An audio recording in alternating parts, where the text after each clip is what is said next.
corpo de Cristo.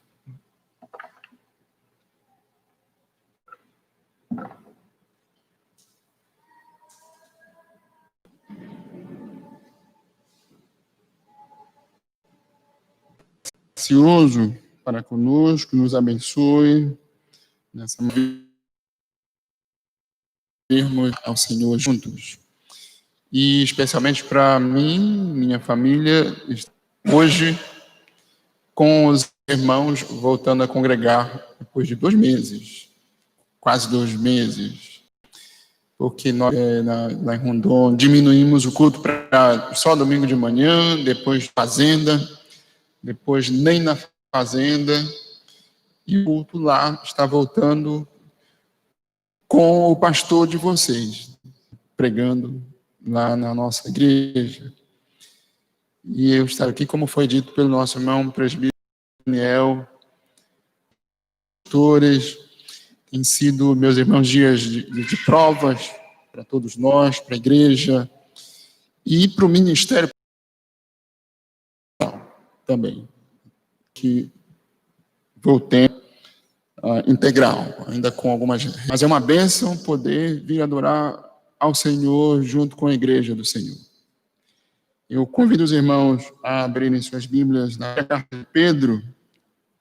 Muito provavelmente eu já preguei para os irmãos essa carta quando vim por aqui, mas nós vamos, mais uma vez, considerar o que o Senhor nos diz na primeira carta de Pedro e estarei pregando nesses domingos que estiver com os irmãos, tanto pela manhã como à noite, nessa mesma carta, a fim de considerar mais do texto. Pedro, capítulo 1, vamos ler os versículos 1 a 10 do capítulo 2.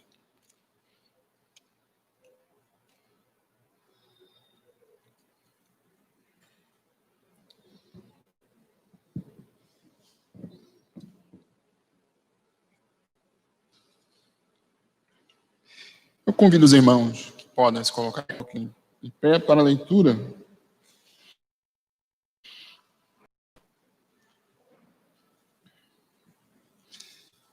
Capítulo 1, versículos 1 a 12. Meus irmãos, assim diz a palavra do nosso Senhor. Pedro, apóstolo de Jesus Cristo, aos eleitos que são forasteiros da dispersão no Ponto, Galácia, Jesus Cristo dentre os mortos, para uma herança incorruptível, sem mácula, para revelar-se no último tempo. Nisso exultais, embora no presente, por breve tempo, se necessário, sejais contristados, muito mais preciosa do que ouro perecível, mesmo apurado por fogo, Jesus Cristo, a quem não havendo visto qual a ocasião ou quais as circunstâncias oportunas indicadas pelo Espírito de Cristo, que neles estava, ao dar de antemão testemunho sobre os sofrimentos referentes a Cristo e associadas por aqueles que, pelo Espírito Santo enviado do céu, vos pregaram e anjos anelam perscrutar. Capítulo 2, versículo 10. Despojando-vos, portanto, de toda maldade e dolo, de hipocrisias e invejas e de toda sorte de maledicências, desejai ardentemente como crianças recém-nascidas o genuíno leite espiritual, para que por ele vos seja dado crescimento para a salvação, se é que já tendes a experiência de que o Senhor é bondoso, chegando-vos para ele, a pedra que vive, rejeitada, sim, pelos homens, mas para com Deus eleita e preciosa. Também vós mesmos, como pedras que intermédio de Jesus Cristo. Pois isso está na Escritura. Eis que ponho em Sião uma pedra angular, eleita e preciosa, e quem nela crê não será de modo algum envergonhado. Para vós outros, portanto, os que credes, é a preciosidade, mas para os descrentes, a pedra que os construtores rejeitaram. Essa veio a ser a principal pedra angular e pedra de tropeço e rocha de ofensa. São estes os que tropeçam na palavra, sendo desobedientes para o que também foram postos. Vós, porém, sois raça eleita, sacerdócio real, nação santa, povo de propriedade exclusiva de Deus, a fim de proclamardes as virtudes daquele que vos chamou das trevas para a sua maravilhosa luz. Misericórdia, mas agora alcançastes misericórdia. Amém. Vamos orar mais uma vez, irmãos. Senhor Deus Todo-Poderoso, Criador dos céus, da terra, Deus bendito, soberano, louvamos ao Senhor, o qual o Senhor enviou a esse mundo e que veio voluntariamente, por amor de nós, para cumprir a lei no nosso lugar, para obedecer ao Senhor no nosso lugar, para entregar-se como um sacrifício em nosso lugar, para que nós que perseguiam a igreja naquele período dos apóstolos, começava uma perseguição, e ainda assim também, perseguições, tribulações, nós temos de vários tipos. Mas os irmãos começavam a enfrentar perseguição vinda da parte do Estado romano, do Império Romano. Por isso que o apóstolo Pedro diz: embora no presente, por breve tempo, se necessário, sejais contristados por várias provações. Depois, mais adiante, o apóstolo Pedro diz: para que, uma vez confirmado o valor da vossa fé, muito mais preciosa do que ouro perecível, mesmo apurada por fogo, isto é, por lutas, redunde em louvor, glória e honra, quando Jesus Cristo voltar, na revelação de Jesus Cristo. Depois, mais adiante, o apóstolo Pedro diz aos irmãos, ora, é o capítulo 3, versículo 13, quem é que vos há de maltratar, se for zelosos do que é bom? Mas ainda que venhais a sofrer por causa da justiça, bem-aventurados sois. Não vos amedronteis, portanto, com as ameaças que os irmãos estavam sofrendo, não fiquem alarmados. Depois, no início do capítulo 4, tendo Cristo sofrido na carne, armai-vos também vós do mesmo pensamento, porque eles agora estavam sofrendo por amor a Cristo. E depois, ainda no capítulo 4, versículo 12, amados, não estranheis o fogo ardente que surge no meio de vós, destinado a provar-vos, como se fosse alguma coisa fora do comum, extraordinária. Pelo contrário, alegrai-vos na medida em que sois coparticipantes dos sofrimentos de Cristo, para que também na revelação da sua glória vocês exultem junto com ele, alegrem-se junto com eles. Portanto, os irmãos estavam sofrendo provações, e aqui especialmente perseguições.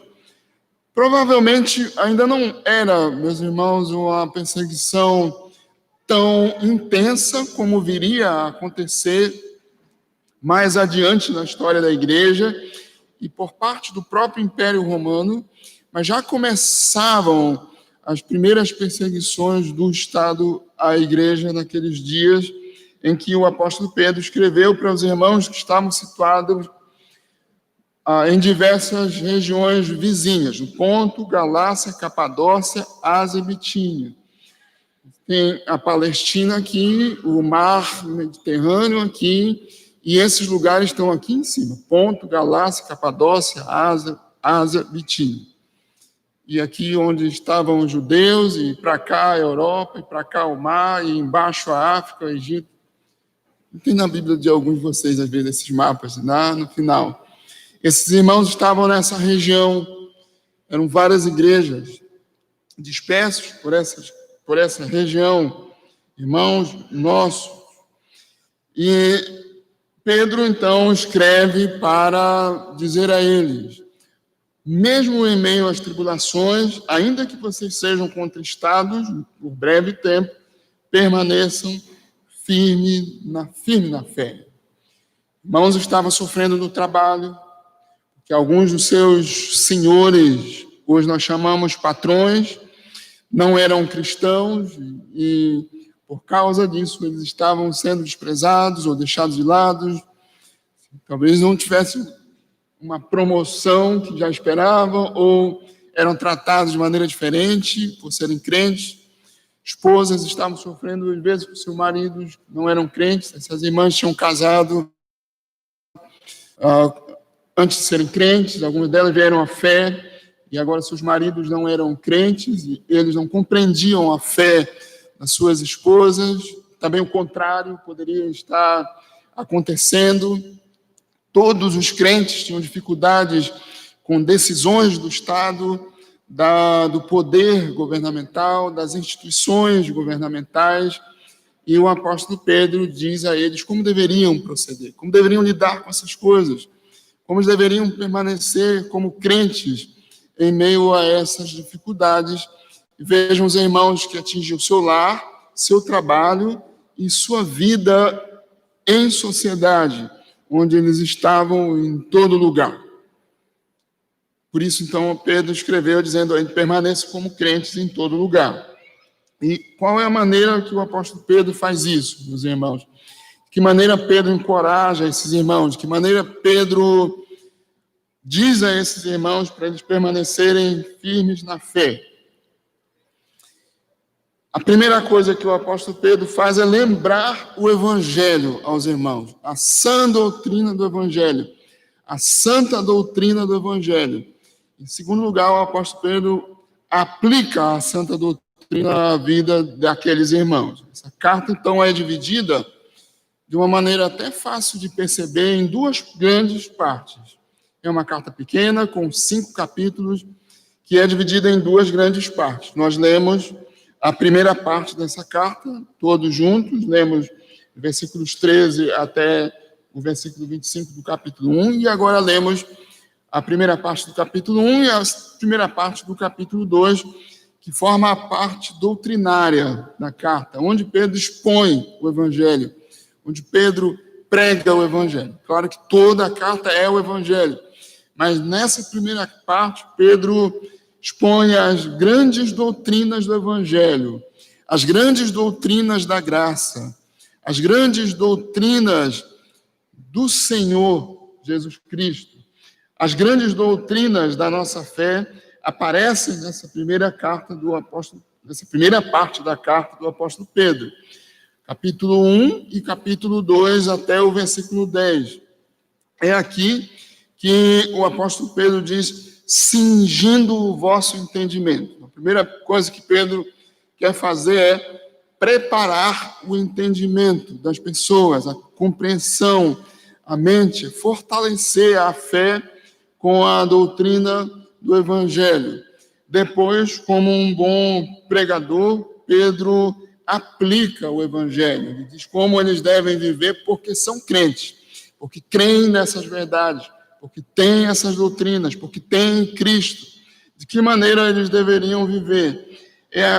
Nessa parte, capítulo 2, versículo 11, até o final da carta, que o apóstolo Pedro diz: amados, exorto-vos como peregrinos e forasteiros que sois, a vos absterdes das paixões carnais que fazem guerra contra a vossa alma, mantendo exemplar o vosso procedimento no meio dos gentios. Em razão de vocês serem crentes, servos de Deus, mantenham exemplar o vosso procedimento no meio das gentes, das pessoas, em todos os lugares, seja na família, no Estado, na igreja, em qualquer lugar, e em meio a todas as tribulações e perseguições que vocês tiverem que enfrentar.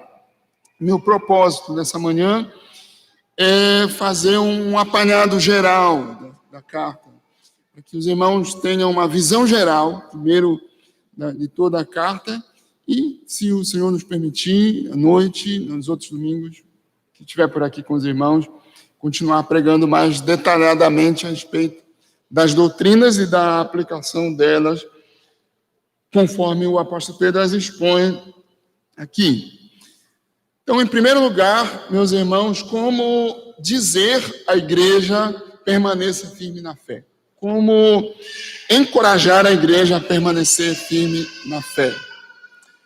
A primeira coisa que o apóstolo Pedro faz é pregar o evangelho. É pregar a sã doutrina. É pregar a palavra de Deus, as grandes doutrinas da graça. E eu vou mostrar para os irmãos essas doutrinas de uma maneira geral, que aparece nessa primeira parte da carta. Primeiro, o apóstolo Pedro diz aos irmãos: vocês são eleitos de Deus. Eleitos segundo a presciência de Deus Pai. Capítulo 1, versículo 2. Primeira coisa que Pedro diz é: na eternidade, antes da fundação do mundo, soberanamente Deus vos escolheu para Ele. Deus vos elegeu para Ele, segundo a sua soberana vontade. O Deus soberano, todo-poderoso, aquele que tem ciência de todas as coisas, que sabe todas as coisas, aquele que é Senhor de todas as coisas, vos escolheu para Ele. De maneira que no final dessa sessão, Pedro diz: vós sois raça eleita de Deus. Vocês têm um pedigree. Essa palavra raça aqui é de pedigree mesmo. Vocês têm um pedigree. Vocês sabem, quem cria algum animal, vocês têm uma raça única, especial, não misturada com nada. Vocês são uma raça especial. Vocês são o povo eleito de Deus. Segundo a sua soberana vontade, Deus vos elegeu para si. Não há o que temer. Vocês são o povo de Deus. Em segundo lugar, o apóstolo Pedro diz: no tempo, na eternidade, Deus vos elegeu. No tempo, Deus vos regenerou. Capítulo 1, versículo 3. Quando Pedro exalta a Deus e bendiz a Deus pela salvação, ele diz: Deus regenerou segundo a sua muita misericórdia. Ele nos regenerou para uma viva esperança mediante a ressurreição de Jesus Cristo. Em seu Filho Jesus Cristo, vejam os irmãos que não só por uma questão de um arranjo literário, digamos assim, mas muito mais em razão do fato de que a regeneração é em Cristo, essa doutrina aparece aqui entre o nome de Cristo. Bendito Deus e Pai de nosso Senhor Jesus Cristo, segundo a sua muita misericórdia, nos regenerou para uma viva esperança mediante a ressurreição de Jesus Cristo dentre os mortos. E aí Pedro toma a obra de Cristo como o fator por meio do qual, na qual nós fomos regenerados. A regeneração é a nova vida que Deus nos dá. Nós nascemos mortos em delitos e pecados. Mas quando Deus, pela sua graça, nos chama, pela pregação, e Pedro fala disso, Ele nos dá uma nova vida em Cristo Jesus. Ele enviou o seu Filho a esse mundo. Cristo veio voluntariamente por amor de nós. Cristo obedeceu a lei por nós. Cristo sofreu por nós. Cristo morreu por nós. Cristo derramou o seu precioso sangue por nós e ressuscitou para que nós pudéssemos ter uma nova vida. A ressurreição de Cristo é a prova de que crentes têm agora uma nova vida. Assim como Cristo foi levantado da morte, pelo mesmo poder do Pai, nós somos também levantados da morte espiritual para uma nova vida em Cristo. segundo a sua muita misericórdia, Deus nos regenerou em Cristo. Segundo a sua soberania, Ele nos elegeu. Segundo a sua muita misericórdia, Ele nos regenerou em Cristo. Ele nos deu uma nova vida em Cristo. Não há o que temer. Se temos agora vida em Cristo, se estamos em Cristo, não há o que temer. Em terceiro lugar, a terceira doutrina que Pedro prega aos irmãos, prega a nós também, é a doutrina da perseverança dos santos, no versículo 5. Sois guardados pelo poder de Deus mediante a fé para a salvação preparada para revelar-se no último tempo. Deus nos elegeu segundo a sua soberania. Deus nos regenerou segundo a sua muita misericórdia. E Deus está nos guardando pelo seu poder, enquanto nós estamos caminhando para a glória eterna. E vejam os irmãos como agora o apóstolo Pedro diz: sois guardados pelo poder de Deus mediante a fé. Evidentemente, nós não poderíamos nos eleger. Claro que não. Deus soberanamente elege. Evidentemente, nós não poderíamos nos regenerar. O morto não pode dar vida a si mesmo. Deus nos chamou da morte para a vida. Mas agora em Cristo Jesus nós perseveramos. Não pelas nossas próprias forças, mas nós somos guardados pelo poder de Deus no exercício da fé, mediante a fé, crendo em Cristo. Não por nós mesmos, não porque temos essa capacidade, mas em razão do poder de Deus nos guardar.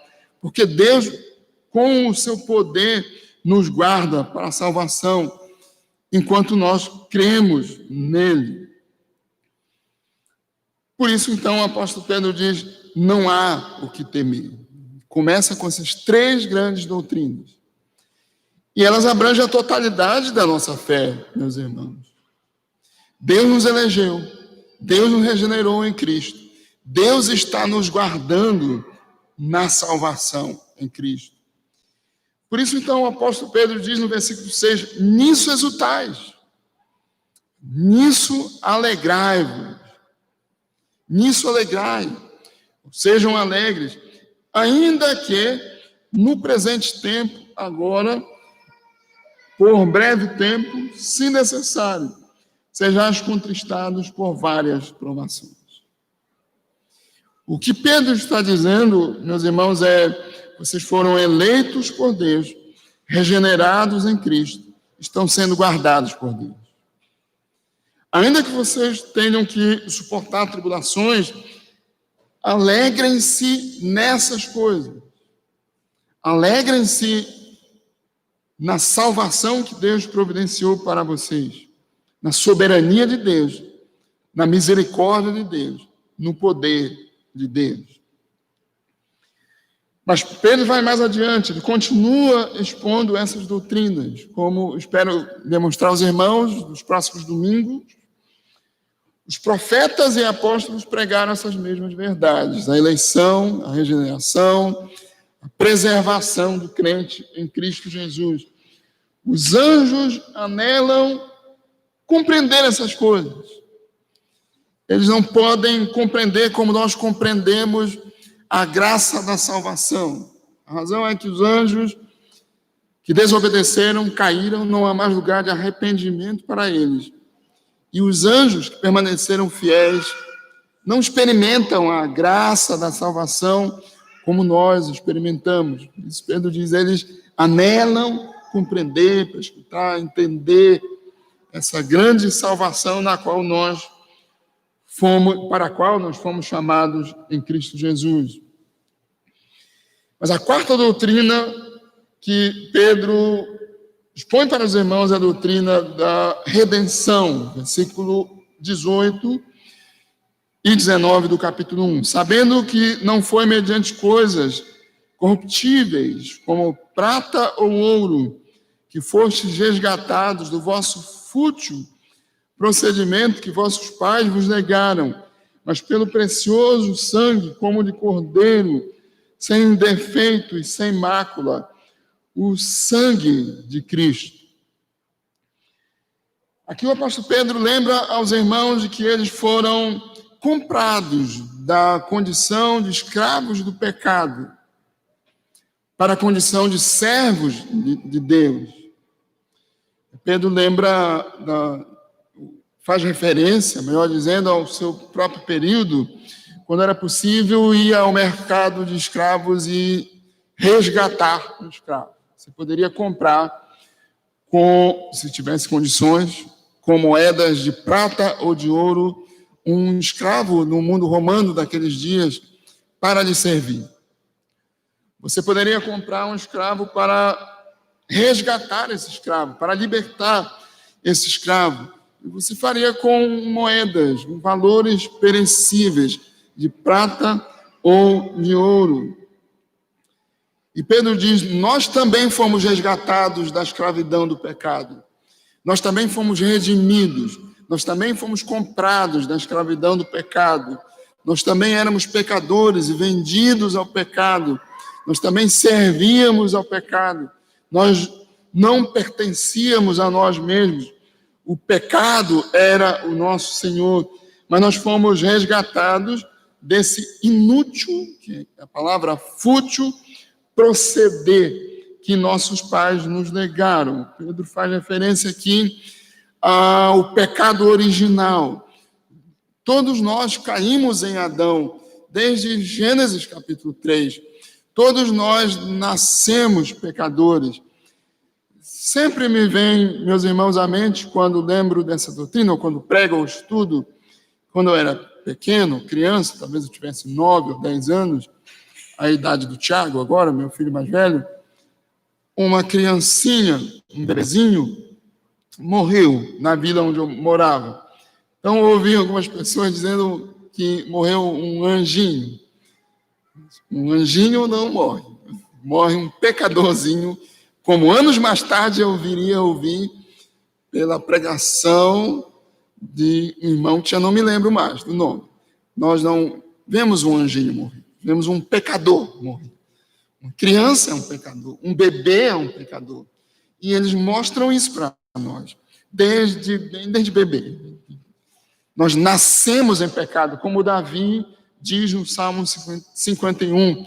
Eu nasci em pecado me concebeu a minha mãe.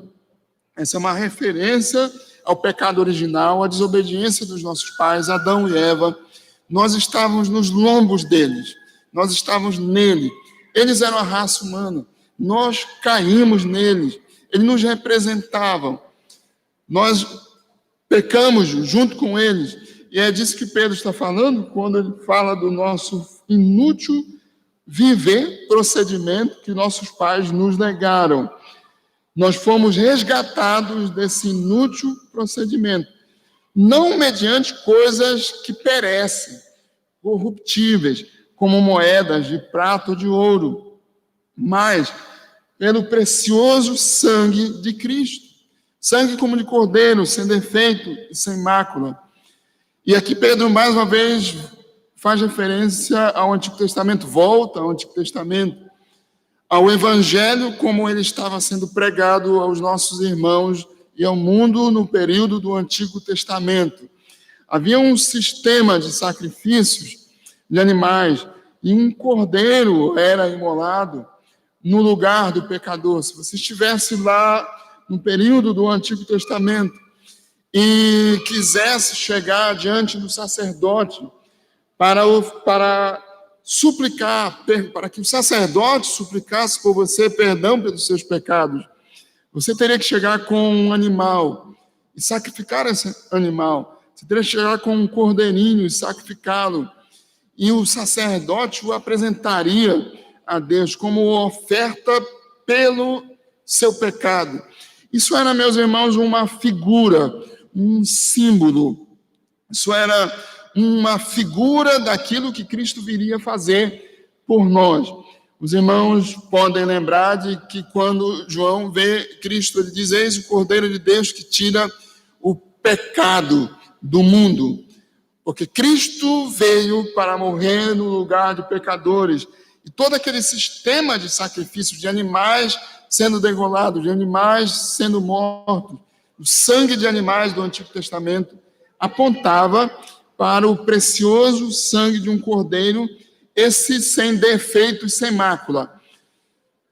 Pedro está então dizendo: não é por meio das nossas obras, não por meio das nossas moedas, não por meio dos nossos valores, não por meio dos nossos sacrifícios, não por meio daquilo que nós fazemos, não por nossos atos, porque não há qualquer ato incorruptível ou sem corrupção em nós. Os nossos atos são corruptos, os nossos melhores atos de justiça são como trapos de imundície diante de Deus, mas pela obra de um homem que não tem pecado, um cordeiro precioso, por meio da obra dele, do sacrifício dele, é que nós somos comprados da escravidão do pecado, resgatados da condição de pecadores, é que nós somos tirados do mercado de escravos e trazidos para a liberdade da glória de Deus. Ele nos libertou do império das trevas e nos transportou para o reino do Filho do seu amor. Por isso, então, que agora Pedro diz: vós sim que antes não eres povo, que não tinhas alcançado misericórdia, agora sois povo de Deus, porque fomos resgatados da escravidão do pecado, não por nossos valores, mais uma vez, meus irmãos, isso é, não por nossas obras, mas pela obra de Cristo, pelo precioso sangue de Cristo. Essa, então, é a quarta doutrina que Pedro expõe aos irmãos no Ponto, Galácia, Capadócia, Ásia e Bitínia, para encorajá-los a permanecer na fé. Eleição, regeneração, perseverança dos santos, redenção, ou resgate. E nos versículos 16, 17 e 22, Pedro expõe a quinta doutrina, que é a doutrina da santificação. Nós fomos chamados para ser santos. Versículos 16 e 17. Sede santos porque eu sou santo. Ora, se invocais como Pai, aquele que sem acepção de pecados julga segundo as obras de cada um, portai-vos com temor durante o tempo da vossa peregrinação. Pedro tinha começado no versículo 14 dizendo: como filhos da obediência, não vos amoldeis o mundo no qual vivias antes. Pelo contrário, segundo é santo aquele que vos chamou, tornai-vos santos. E depois no versículo 22, tendo purificado, santificado, lavado a vossa alma pela vossa obediência à verdade, tendo em vista o amor fraternal não fingido, amai-vos de coração uns aos outros, porque fostes regenerados não de semente corruptível, mas de incorruptível, mediante a palavra de Deus, a qual vive e é permanente. Por meio da pregação da palavra, nós fomos chamados à santidade. Nós fomos chamados para ser santos. Nós fomos chamados para viver para a glória de Deus. Isso é, meus irmãos, nós fomos chamados para ser como é o nosso Pai. Nós fomos chamados para ser como ordena o nosso Pai. Nós fomos chamados para viver como vive o nosso Pai. São essas coisas que o apóstolo Pedro diz a respeito do que somos agora. Ele junta o que somos com o estilo de vida que temos. Santo é aquilo que foi separado para Deus, consagrado para Deus. Se a gente volta ao Antigo Testamento, haviam utensílios no templo que eram separados para o serviço do templo, consagrados para o serviço do templo, para o serviço de Deus. Isso é, santificados. Havia uma tribo, todos eram tribos de Deus, entre os filhos de Abraão, entre os filhos de Jacó, entre os filhos de Israel. Mas havia uma tribo especialmente separada para o sacerdócio. isso é, consagrada para o sacerdócio. Você pode dizer santificada para o sacerdócio. Nós somos separados para Deus, santificados para Deus, quando nós somos chamados pela pregação e o Espírito Santo nos faz ouvir o Evangelho e crer no Evangelho. Ele está nos separando do mundo para Deus, ele está nos consagrando para a glória de Deus, para servir a Deus. Nós somos chamados para ser santos. E há depois uma continuação dessa vida em santidade, que a gente chama de santificação. Nós somos chamados para ser santos, e nós devemos viver em santificação. Pedro, primeiro nos diz que nós fomos chamados, e depois nos diz que nós devemos viver como santos, porque Deus nos ordena, porque Ele é santo. Essa é uma quinta doutrina que Pedro diz aos irmãos, para encorajá-los e fortalecê-los na fé. Sexta doutrina que o apóstolo Pedro expõe para os irmãos é a doutrina do crescimento na graça, que é parte da nossa santificação. Capítulo 2, versículos 1 a 3. Despojando-vos, portanto, de toda maldade e dolo, de hipocrisias e invejas, e de toda sorte de maledicência. Desejai ardentemente como crianças recém-nascidas o genuíno leite, para que por ele vos seja dado crescimento para a salvação. Ora, tendo sido eleitos por Deus, regenerados em Cristo, estando guardados pelo poder de Deus, tendo sido resgatados da escravidão ao pecado, tendo sido chamados para ser santos, nós estamos crescendo na graça, crescendo pela palavra, crescendo na fé. Essa é a vida do crente, santidade e crescimento. Por isso, então, o apóstolo Pedro diz aos irmãos, mesmo em meio às tribulações, vocês estão crescendo, ou devem crescer na graça. Vocês devem continuar amadurecendo na fé, vocês devem continuar experimentando a bondade do Senhor, a misericórdia, a grande graça do Senhor. E uma sétima doutrina que Pedro expõe aos irmãos é da edificação, muito parecido com santificação e crescimento. Mas aqui Pedro usa a figura de um prédio, uma figura da área da construção civil, da edificação de um prédio. Versículo 5 do capítulo 2. Também vós mesmos, como pedras que vivem, sois edificados, casa espiritual, para serdes sacerdócio santo, a fim de oferecerdes sacrifícios espirituais agradáveis a Deus por intermédio de Jesus Cristo. Aqueles que foram eleitos, regenerados, estão sendo guardados, foram resgatados e chamados à santidade, estão crescendo, são edificados em Cristo. Aqui temos, então, a doutrina da edificação em Cristo, como uma casa que cresce, é edificada e cresce. Também os crentes, também a igreja do Senhor, como pedras vivas. Aqui Pedro cita várias passagens do Antigo Testamento que falam de Jesus Cristo como uma pedra viva, angular e eleita.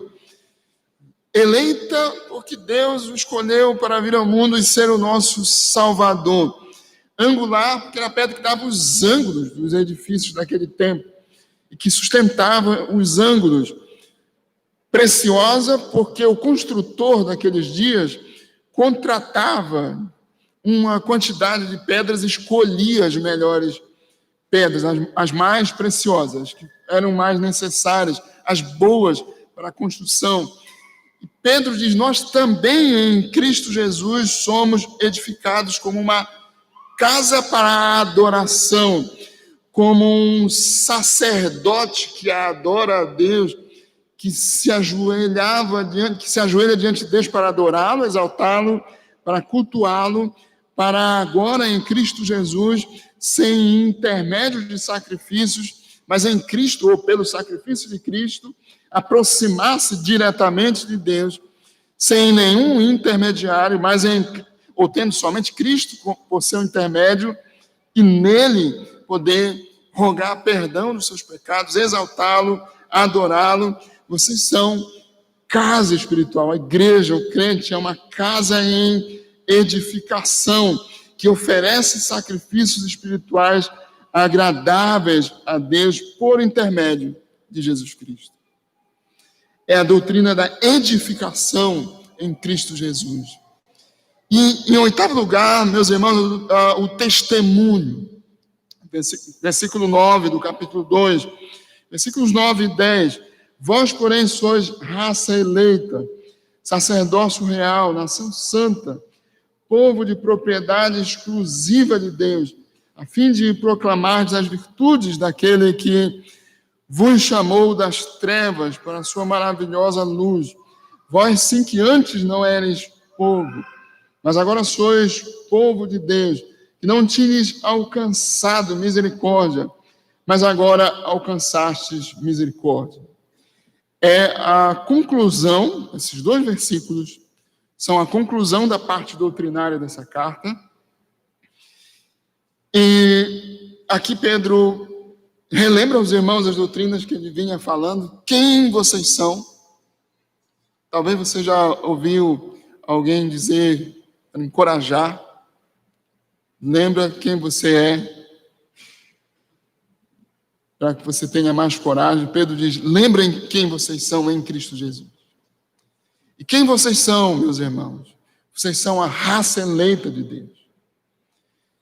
E quem vocês são, meus irmãos? Vocês são os filhos de Deus em Cristo Jesus, que Ele vos regenerou. Quem vocês são? O povo de Deus, o povo que Ele guarda. A Bíblia diz, como a menina dos seus olhos, que Deus guarda de maneira tão especial.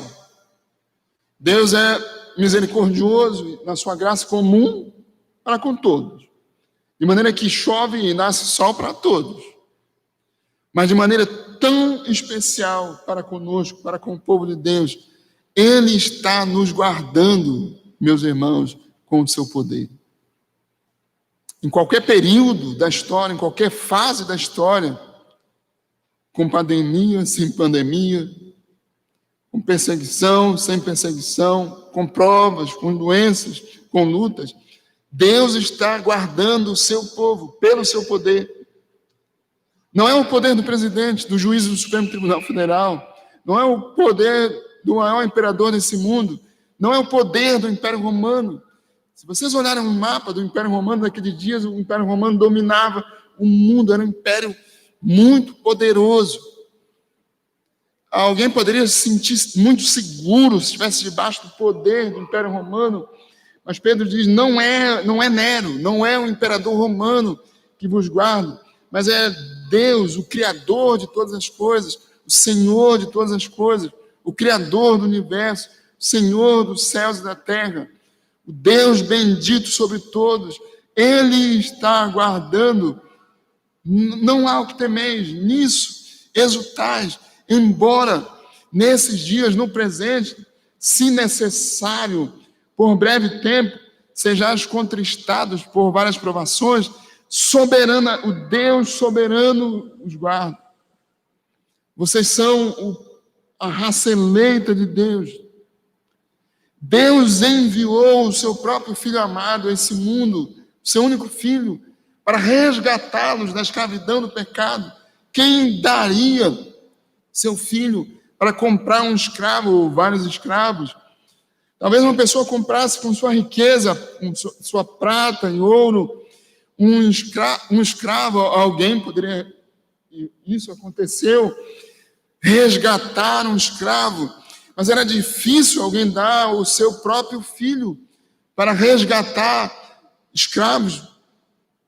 Deus enviou e entregou seu próprio Filho para resgatar-nos da escravidão do pecado.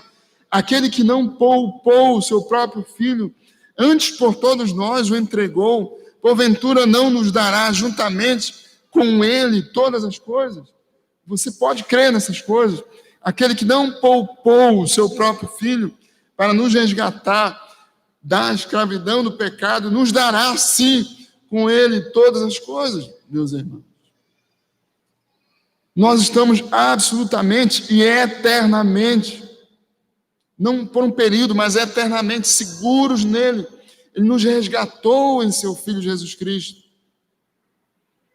Ele nos chamou para sermos santos, consagrados a ele, dedicados a ele, para sermos o seu povo exclusivamente, propriedade sua. Acredito que alguns de vocês têm defendido sua propriedade ou defendem sua propriedade. Se um homem não defende sua propriedade, ele precisa repensar isso. Ele precisa, sim, defender sua propriedade. Nós somos propriedade de Deus, santificados para ele. E Deus nos defende, Deus vai à nossa frente. Deus está conosco, Deus nos cerca, Deus nos guarda, Deus nos segura, Deus nos leva. Porque nós somos propriedade dele, santos para ele, santificados em seu Filho Jesus Cristo. Nisso exultais, alegrai-vos nisso, esperando o grande dia em que nós haveremos de encontrá-lo. Cresçam na graça dele, mediante a sua palavra. Ele soberanamente, misericordiosamente, preservou durante séculos e séculos a sua santa palavra, para que nós pudéssemos tomar esse leite puro, genuíno, leite espiritual, que é a palavra de Deus. Ora, essa é a palavra que vos foi evangelizada, isso é a palavra pela qual vocês foram chamados, ou nós fomos chamados. Essa é a palavra na qual nós somos edificados como igreja. Essa é a palavra na qual nós crescemos, na medida em que nós tomamos esse genuíno leite como um bebezinho que não precisa, normalmente, de mais nada nos seus primeiros dias, a não ser de leite materno, para que ele cresça saudável, forte. Nós não precisamos, meus irmãos, senão unicamente para a nossa edificação espiritual e crescimento na graça, senão da palavra de Deus, do Santo Evangelho, da doutrina do Evangelho. E é por isso que a primeira coisa que Pedro faz para encorajar os fracos, para animar os abatidos, para levantar os caídos, para fortalecer os crentes, é expor as doutrinas, as grandes doutrinas, é lembrar as grandes doutrinas do Evangelho. O que Pedro diz é: olhem para Deus, quem Ele é, o que Ele fez. Todas essas doutrinas vêm com um qualificativo de Deus. Segundo o seu poder, Ele nos elegeu. Segundo a sua misericórdia, Ele nos regenerou. Segundo a sua soberania, Ele nos elegeu. Segundo a sua misericórdia, Ele nos regenerou. Com o seu poder, Ele está nos guardando. Quem somos nós, meus irmãos? Nós somos o edifício de Deus, a casa de Deus, a igreja de Deus. Nele nós somos edificados. Quando se constrói, se há alguém aqui estudando engenharia, mas não é preciso ser um estudante de engenharia, nem um engenheiro, para saber que nós não podemos construir em cima da areia, qualquer coisa, em cima do chão para cima. A gente constrói sob uma base bem firmada, um alicerce bem feito. E o alicerce da igreja do crente é Cristo, é o Senhor Jesus Cristo. Nele somos edificados. Ele é a pedra da edificação, a pedra que dá os ângulos de direção do edifício. Ele é a pedra preciosa que edifica a sua igreja. Nisso nós devemos nos alegrar, meus irmãos. E em razão de tudo isso, nós proclamamos as virtudes daquele que nos chamou das trevas para a maravilhosa luz do Evangelho.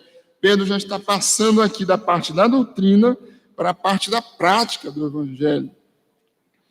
Em razão daquilo que Deus é e fez por nós, e daquilo que somos agora, raça eleita, sacerdócio real, nação santa, povo de propriedade exclusiva de Deus, Nós proclamamos as virtudes de Deus. Nós proclamamos a soberania, a graça, o amor, a misericórdia, a grandeza, a beleza, a glória de Deus nas nossas próprias vidas. Mesmo que nós estejamos passando por muitas tribulações, ou por várias tribulações. Os irmãos sabem que quando nós adoecemos, ou nossos filhos, ou passamos por grandes tribulações, nós tendemos a esmaecer, a enfraquecer, ou a diminuir o vigor do nosso testemunho, quando até deveríamos aumentá-lo. Não por nós, meus irmãos, somos todos frágeis e fracos, mas porque somos guardados pelo poder de Deus e na graça dele. Lembrando, como Pedro diz, vós sim que não eres povo nenhum, mas agora sois quem? Povo de Deus, que não tinhas alcançado misericórdia, mas agora fostes alcançados pela misericórdia de Deus.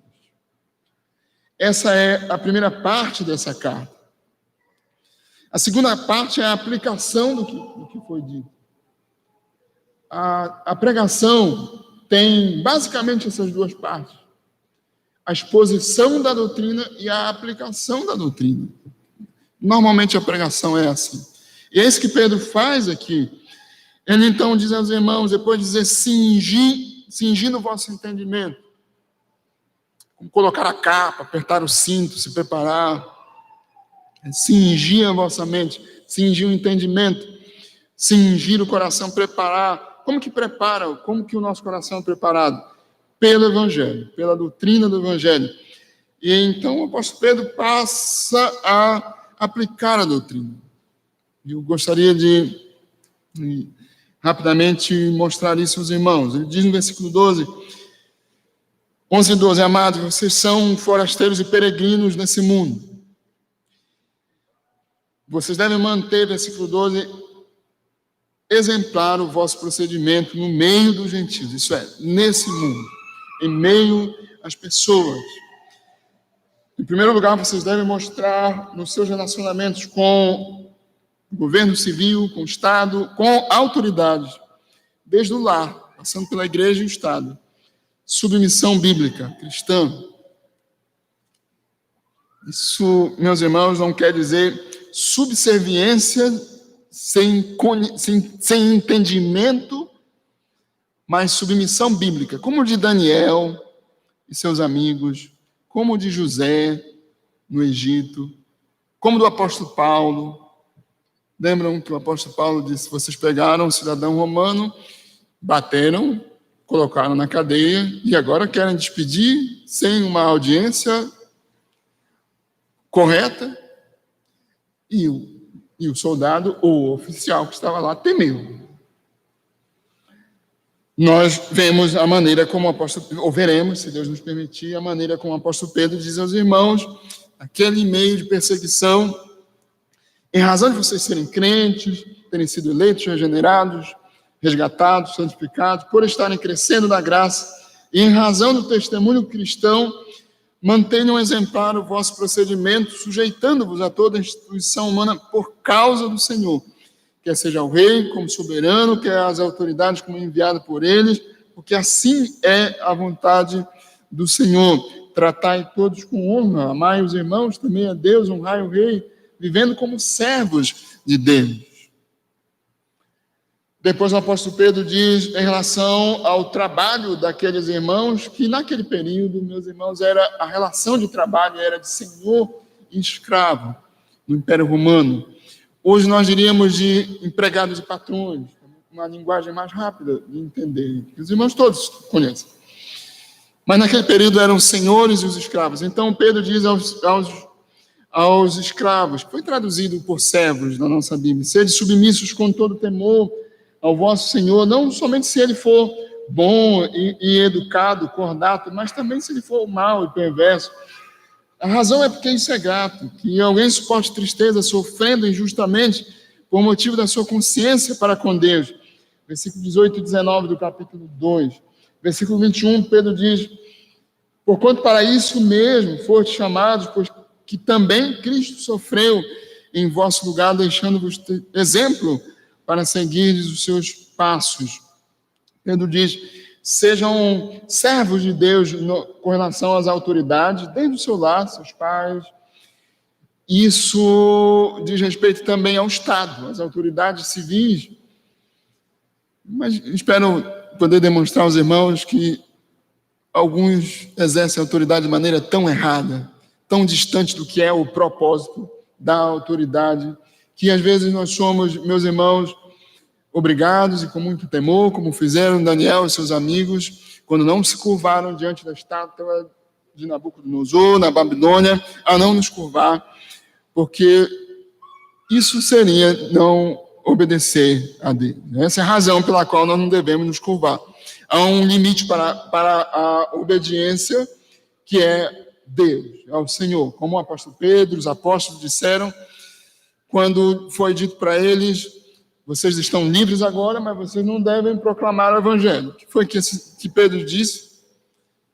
Como que nós podemos deixar de falar das coisas que temos visto e ouvido de Cristo? Antes importa obedecer a Deus do que obedecer aos homens, às autoridades. Todas as autoridades, mesmo as que não sabem disso, estão debaixo da soberania e do governo de Deus. Elas foram instituídas por Deus.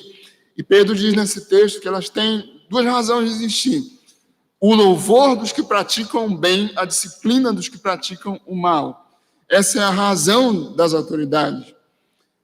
Muitas delas têm saído desse propósito, têm seguido outros propósitos. E se qualquer autoridade quer nos ordenar a não servir ao Senhor, a não ser crentes, a não adorar ao Senhor, a não glorificar ao Senhor, a não exaltá-lo, não, com nenhuma rebeldia, com nenhum tipo de tratamento desonroso. Veja que Pedro diz: tratai todos com honra.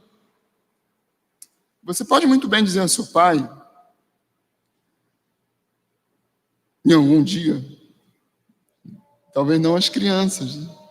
Mas em algum dia você possa dizer: pai, com muita honra, eu amo muito o Senhor, sempre amei, sempre vou amar, mas isso eu não posso fazer. Isso desonra ao Senhor, isso desonra a Deus, isso desobedece ao Senhor.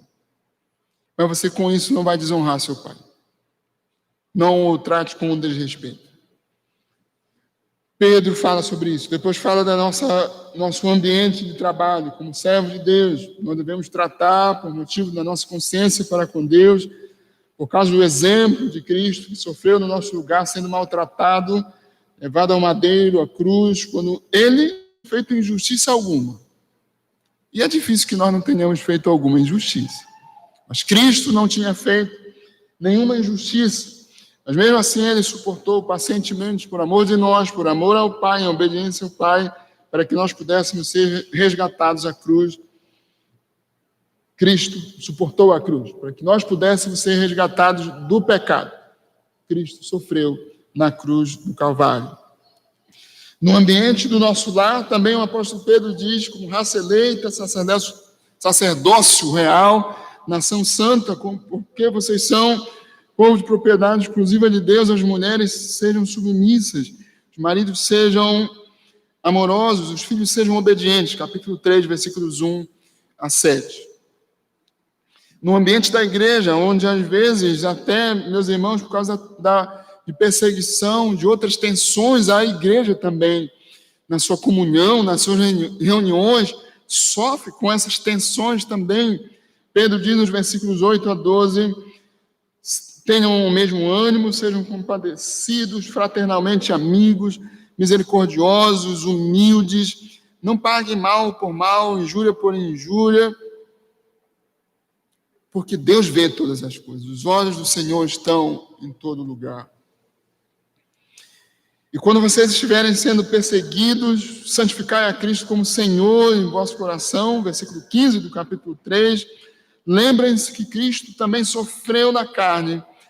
Armem-se do mesmo sentimento que ele se armou, de humildade, de mansidão e de firmeza. Não estranhem, capítulo 4, versículo 12, não estranhem o fogo ardente que surge no meio de vós, destinado a provar-vos, como se alguma coisa extraordinária vos estivesse acontecendo. Pelo contrário, alegrai-vos na medida em que sois co-participantes dos sofrimentos de Cristo quando vocês enfrentarem qualquer desses lugares, em relação ao Estado, em casa ou no trabalho, em qualquer lugar, em qualquer ambiente, alguém nos perseguir. Isso não é estranho que o povo de Deus seja perseguido, passe por tribulação.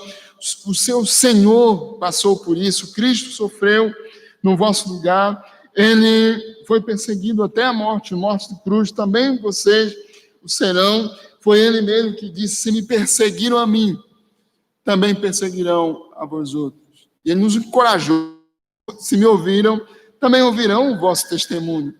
Por isso nos encoraja a continuar dando testemunho do Evangelho. Em meio a essas tribulações, Pedro diz: alegrai-vos, porque com isso vocês estão demonstrando quem são. Irmãos de Cristo, filhos de Deus em Cristo Jesus, vocês estão participando dos mesmos sofrimentos de Cristo.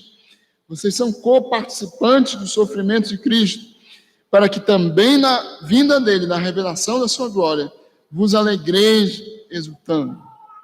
Se pelo nome de Cristo sois injuriados, bem-aventurados sois, porque sobre vós repousa o Espírito da glória e de Deus. Aos pastores, Pedro diz, aos pastores e presbíteros da igreja, Pedro diz: pastoreai o rebanho de Deus que há entre vós. Não façam isso por constrangimento, obrigados, mas façam de maneira espontânea. Não façam isso por nenhum tipo de ganância, mas com boa vontade. Não façam isso como se vocês fossem donos do rebanho ou dominadores do rebanho, mas sirvam os irmãos porque vocês são modelos do rebanho.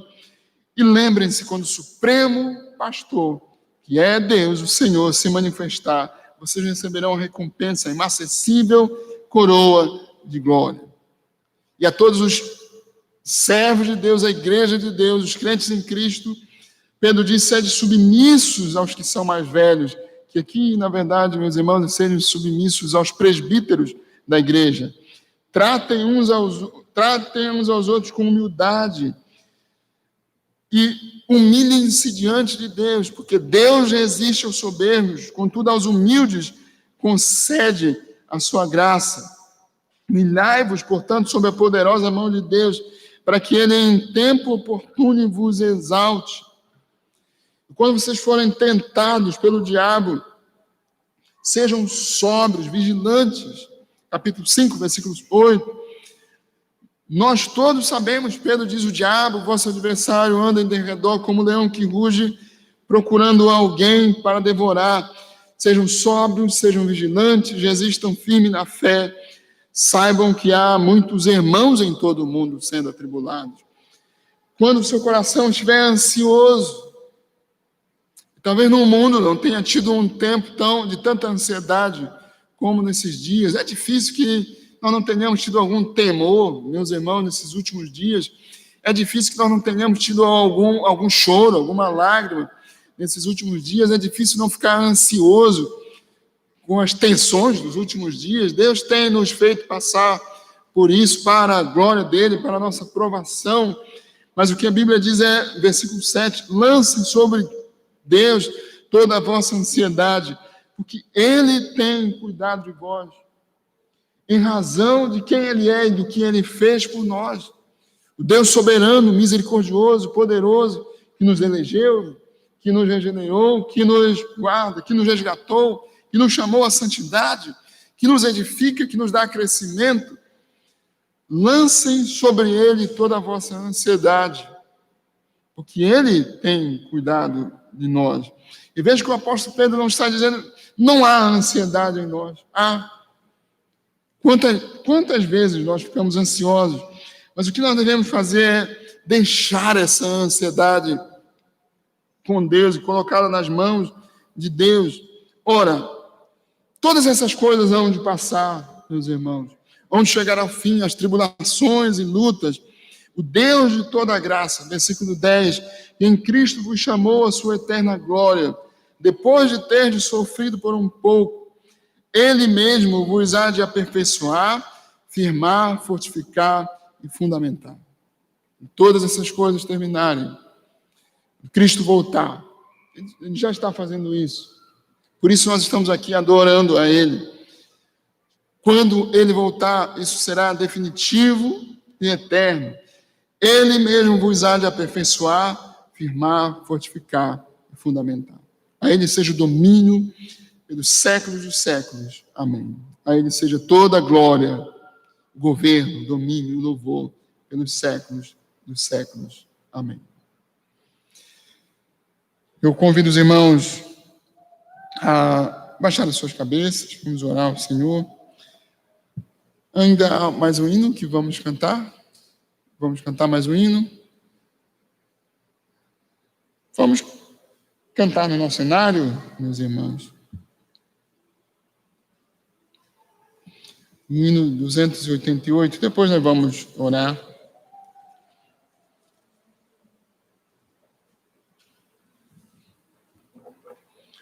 O 288.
Eu convido os irmãos que se coloquem em pé.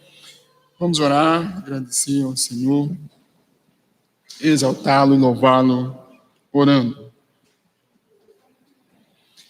Senhor Deus, nosso Pai bondoso, soberano, misericordioso, Damos graças ao Senhor pela grande salvação que o Senhor nos deu em Teu Filho Jesus Cristo, na Tua soberana decisão de nos eleger em Cristo, na Tua grande misericórdia em nos regenerar nele, pelo Teu amor, poder, com o qual o Senhor nos guarda cada dia, enquanto vivemos pela fé no Senhor, enquanto crescemos na graça, no conhecimento do Senhor.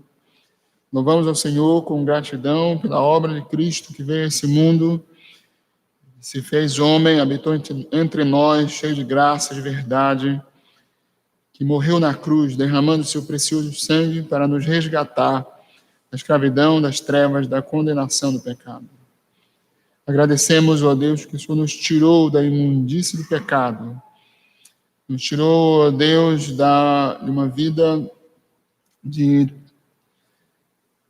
desobediência para uma vida de comunhão contigo. O Senhor nos chamou para sermos santos. Nós que éramos filhos de Adão, da desobediência, fomos resgatados pelo precioso sangue do Teu Filho, e agora somos filhos da obediência de Cristo. Pedimos que o Senhor nos ajude a viver em conformidade com essa obediência do Teu Filho. Ensina-nos a sermos obedientes a Ti. Agradecemos, ó Deus, pela Tua palavra, pela qual nós podemos crescer, alimentando, ó Deus, o nosso coração, alimentando a nossa mente. Nela crescemos e somos edificados. Pedimos ao Senhor que nos ajude a proclamar as virtudes Tuas, as virtudes do Senhor, a glória, a grandeza, a beleza, o amor, o juízo, a justiça do Senhor em todo lugar. No nosso relacionamento na sociedade, desde nosso lar, na nossa casa, no lidar com as pessoas do nosso trabalho, com o governo civil. Pedimos que o Senhor tenha misericórdia, ó Deus, daqueles que têm autoridade sobre nós. Pedimos por nossos pais, por nossos pastores e presbíteros, por nossos governadores, ó Deus, muitos dos quais no nosso país não têm conhecimento do Senhor e que foram ali colocados porque o Senhor é bom para com todos, porque o Senhor quer nos guardar, porque o Senhor está nos preservando, que o Senhor quer que seja mantida a ordem. E não tendo essa noção, muitos têm se desviado tanto do seu propósito de serem para o louvor, de servirem o seu povo, louvando os que praticam o bem e disciplinando os que fazem o mal. O Senhor tenha misericórdia para que tenham eles senso de justiça, compreendam a verdade e governem, ó Deus, de maneira justa. Tenha misericórdia também, ó Deus bondoso, dos juízes que julgam as nossas causas, dos nossos semelhantes, ó Deus, para que sejam justos no seu proceder. Oramos que o Senhor abençoe, ó Deus, a Tua igreja. Abençoa especialmente os pastores. Nós bem sabemos que só o Senhor pode transformar as vidas de maneira eterna e permanente. Só a graça do Senhor pode, de fato, ó Deus, trazer vida eterna. E pedimos que o Senhor abençoe a igreja do Senhor, cada crente, cada um dos irmãos aqui, abençoa, guarda, ó Deus, no testemunhar a misericórdia, a graça do Senhor nessa semana, cada dia, nos ajuda, ó Deus, no nosso viver, proclamar a Ti. Abençoa-nos, ó Deus, no nosso lar, abençoe e ajuda as irmãs todas, porque sejam submissas como convém no Senhor, a nós, homens, maridos, que sejamos fiéis, amorosos como Cristo, os nossos filhos, que sejam obedientes aos nossos patrões, para que sejam, ó Deus, compreensíveis, e a nós, que sejamos bons, trabalhadores, fiéis, ó Deus, e nos ajuda a tratar com dignidade, com equidade, com amor, os que estão debaixo da nossa autoridade. Abençoa, ó Deus, cada irmão e irmã que tem sido deixado de lado, abandonado, tem sofrido porque é crente, porque ama o Senhor e serve ao Senhor. Especialmente suplicamos por aqueles que estão em lugares onde há direta e intensa perseguição. Suas igrejas têm sido dissipadas, eles não podem ter uma Bíblia, não podem, ó Deus, congregar normalmente como nós fazemos. Que o Senhor os abençoe, que o Senhor os guarde, que o Senhor tenha misericórdia dos nossos irmãos, há alguns ameaçados de morte, alguns que têm, ó Deus, morrido. Consola seus familiares, sua igreja. Tem misericórdia de todos nós, ó Deus. Ajuda-nos a seguir temendo ao Senhor e a amar o Senhor e